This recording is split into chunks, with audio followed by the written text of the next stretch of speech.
काय स्पेशल म्हणजे आपण बनवणार आहोत पास्ता. तर चला पास्ता पहिला आपण बॉईल करून घेत, त्यात थोडंसं लिंबू टाकून घेऊया आणि त्यात मीठ आणि चांगलं आपला पास्ता उकळला गेला पाहिजे. हा झाला आहे चांगला सुटसुटीत आणि मोकळा आपला पास्ता रेडी आहे. तर आपण त्याला फोडणी टाकायची. तर तेलात मोहरी टाकायची आहे, कांदा आणि आपण ह्याच्यात कोणतेही भाज्या टाकू शकतोस. मी ते गाजर आणि बीन्स टाकलेल्या आहेत. हळद. मग तुम्हाला ही माझी रेसिपी आवडली तर लाईक करायला विसरू नका. सोयाबीन टाकलं आहे.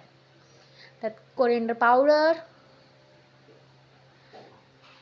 आता आपण सॉस टाकूया टोमॅटो केचप.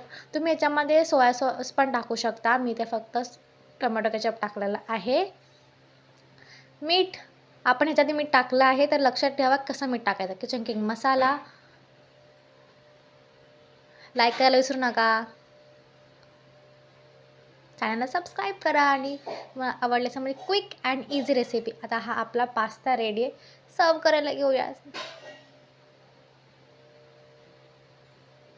आता हा आपला क्विक अँड इझी पास्ता तयार हे आपलं झालेलं आहे रेडी.